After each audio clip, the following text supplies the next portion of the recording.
Hello, this is Dr. Do again. This video is continue the real history through reading. I'm going to continue to read. There you will worship other gods, gods of wood and stone, which neither you nor your fathers have known. Among those nations you will find no repose, no resting place for the sole of your foot. There the Lord will give you an anxious mind, eyes weary with longing, and a despairing heart. You will live in constant suspense, filled with dread both night and day, never sure of your life. In the morning you will say, if only it were evening, and in the evening you will say, if only it were morning, because of the terror that will fill your hearts and the sights that your eyes will see. The Lord will send you back in ships to Egypt on a journey I said you should never make again. There you will offer yourselves for sale to your enemies as male and female slaves, but no one will buy you. Renewal of the Covenant, Chapter 29. These are the terms of the covenant the Lord commanded Moses to make with the Israelites in Moab, in addition to the covenant he had made with them at Horeb.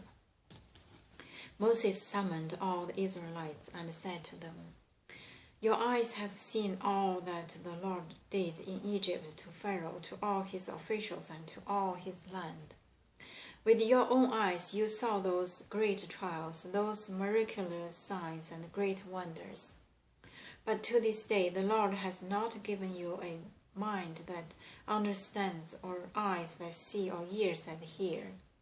During the 40 years that I led you through the desert, your clothes did not wear out, nor did the sandals on your feet. You are no bread and drink, no wine or other fermented drink. I did this so that you might know that I am the Lord your God.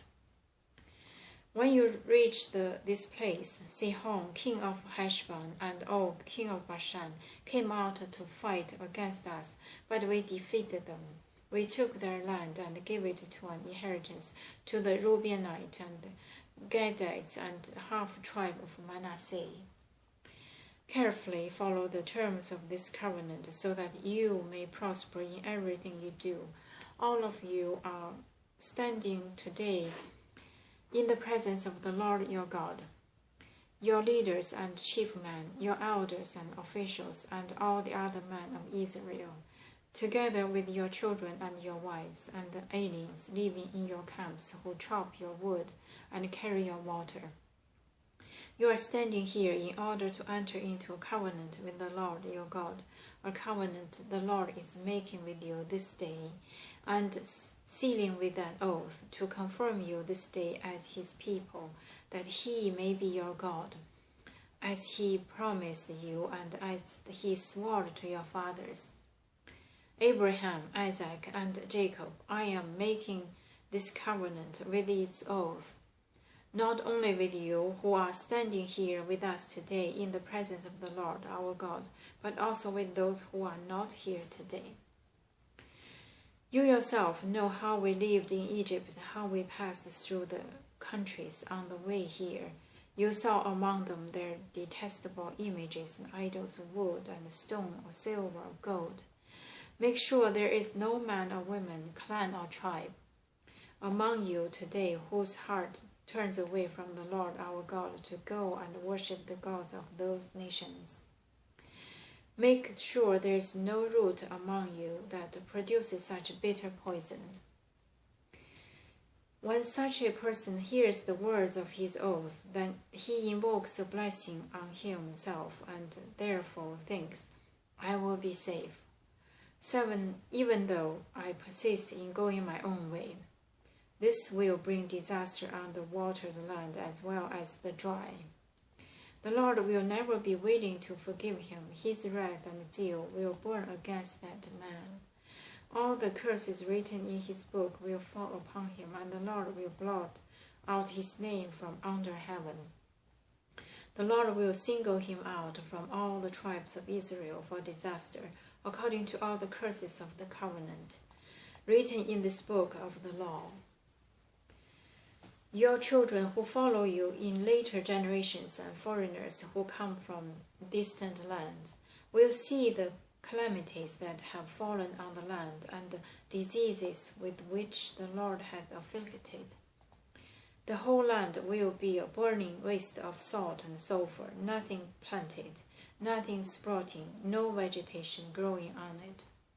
It will be like the destruction of Sodom and Gomorrah, Admah and Zeboim, which the Lord overthrew in fierce anger. All the nations will ask, why has the Lord done this to this land? Why this fierce burning anger? And the answer will be, it is because this people abandoned the covenant of the Lord, the God of their fathers, the covenant he made with them when he brought them out of Egypt.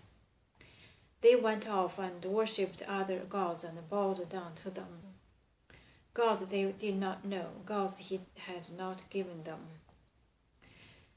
Therefore the Lord's anger burned against this land, so that he brought on it all the curses written in the book. In furious anger and in great wrath the Lord uprooted them from their land and thrust them into another land, as it is now. The secret things belong to the Lord our God, but the things revealed belong to us and to your children forever, that we may follow all the words of this law. Prosperity after turning to the Lord. Chapter 13. When all these blessings and curses I have set before you come upon you, and you take them to heart, wherever the Lord your God disperses you among the nations, and when you and your children return to the Lord your God, and obey him with all your heart and with all your soul, according to everything I command you today, then the Lord your God will restore your fortune, and have compassion on you, and gather you again from all the nations where he scattered you.